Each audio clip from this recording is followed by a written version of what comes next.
बिस्मिल्लाहिर्रहमानिर्रहीम।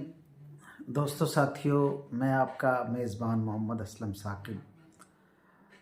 दोस्तों, आज आपके सामने मैं एक पहचान के सिलसिले में एक बात रखना चाह रहा हूँ कि इंसान जब दुनिया में पैदा होता है तो वो उसकी पहचान सबसे पहले उसके माँ बाप की तरफ से होती है कि वो किसका बेटा है, किसका पोता है, ये पहचान होती है। लेकिन उसके बाद कुछ जो हमारे वक्त गुज़रे हैं, जो हमारे आबाओ अजदाद हिंदुस्तान से पाकिस्तान आए, तो उस हवाले से मैं आपसे बात करना चाह रहा हूँ कि हिंदुस्तान में किसी भी शख्स की पहचान उसकी ज़ात से कराई गई। और ज़ात किसे कहते हैं? ज़ात ये हमारा जो जिस्म है, इसको ज़ात कहते हैं। क्यों कि आपने अक्सर सुना होगा कि ये जो अल्फाज हैं मेरे ज़ाती अल्फाज हैं, और ये जो मेरा काम है, मेरा ज़ाती काम है। ये क्यों ज़ाती अल्फाज और ज़ाती काम कहलाए गए? क्योंकि जो लफ्ज़ मेरे मुंह से निकले वो मेरे ज़ाती हैं।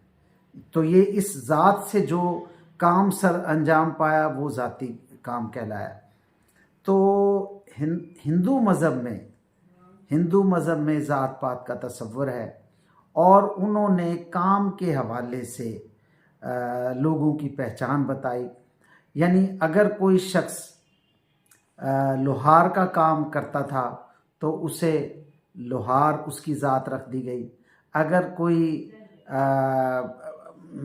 यूँ समझे कि जूता बनाने का काम करता था तो उसकी ज़ात मोची रख दी गई। इसी तरह अगर कोई शख्स जो भी काम करता था उसके काम के हवाले से उसकी पहचान बनाई गई और उसको ज़ात का नाम दे दिया गया। तो यहाँ पर बताने का मकसद ये है कि हिंदू मज़हब में काम के हवाले से उसकी पहचान बनाई गई और उसी को उसकी ज़ात कह दिया गया, और फिर उस पर पाबंदी लगा दी गई कि उसकी आने वाली नस्ल जो है वो भी वही काम करेगी।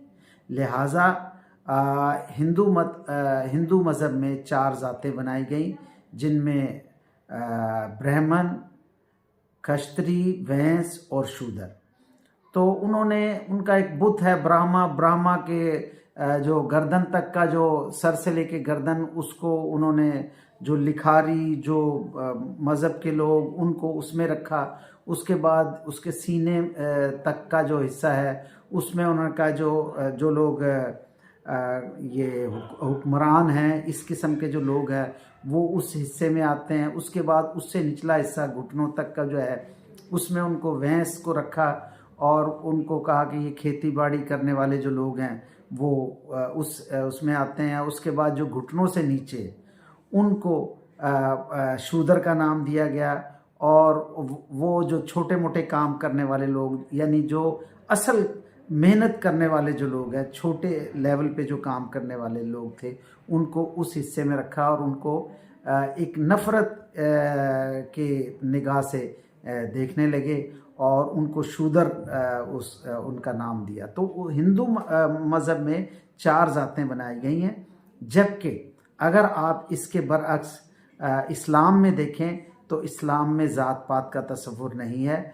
इस्लाम में इंसान की पहचान के लिए उसका ख़ानदान और कबीले का नाम दिया गया है, और साथ ये भी बता दिया गया है कि देखिए, ये ख़ानदान और कबीले जो हैं ये सिर्फ आपकी पहचान के लिए हैं। इसमें ऐसा नहीं है कि जैसे हिंदू मज़हब में कोई आला व अरफा है और कुछ जो हैं वो बिल्कुल घटिया तरीन है और वो मतलब उनसे नफ़रत की जाए, बल्कि इस्लाम में तो लव फॉर ऑल है, ठीक है। और इसमें सिर्फ ये बताया गया है कि ये ख़ानदान और कबीले सिर्फ आपकी पहचान के लिए हैं, ना कि कोई फ़ख्र करने के लिए। क्यों कि देखें, हमारे प्यारे नबी हज़रत मोहम्मद मुस्तफ़ा सल्लल्लाहु अलैहि वसल्लम ने फरमाया कि आला व अरफा वो लोग हैं जो तकवे में आला व अरफा है। जितना कोई अल्लाह से मतलब अल्लाह के नज़दीक होगा, अल्लाह के मतलब उसमें किसी भी शख्स के दिल में अल्लाह का खौफ होगा, तो वो बंदा अल्लाह के नज़दीक होगा, वो आला व अरफा होगा।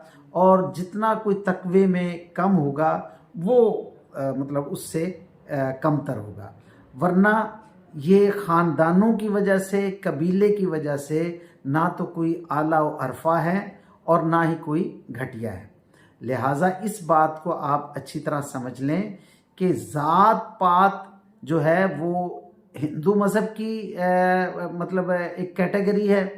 हिंदुओं ने ये कैटेगरी मुतारिफ़ करवाई और इस्लाम में ख़ानदान और कबीले की वजह से इंसान की पहचान जो है वो बनती है। लिहाजा अगर कोई शख्स अपना काम बदल के और क्या नाम कोई दूसरा काम करना चाहता है, तो इससे उसका ख़ानदान या कबीला नहीं बदलता, बल्कि उसके काम की हैसियत बदल जाती है। लिहाजा किसी के काम के हवाले से उसकी पहचान इस्लाम में नहीं है, बल्कि ख़ानदान और कबीले की वजह से पहचान होती है। लिहाजा कोई भी शख्स ना तो कोई घटिया है और ना ही कोई बहुत आला है। आला वो है जो तकवे में आला है, और कमतर वो है, मैं घटिया का लफ्ज़ इस्तेमाल नहीं करूँगा, मैं कमतर का इस्तेमाल करूँगा, लफ्ज़ का इस्तेमाल करूँगा कि कमतर वो है जो तकवे में कमतर है। और काम के हवाले से ना तो किसी की पहचान होती है और ना ही हम मुसलमानों को ये पहचान रखनी चाहिए। लिहाजा सीधी सादी बात है कि ज़ात पात का तसव्वुर हिंदू मज़हब में है, और ख़ानदान कबीले का तसव्वुर जो है, ख़ानदान कबीले से जो पहचान है वो इस्लाम का तसव्वुर।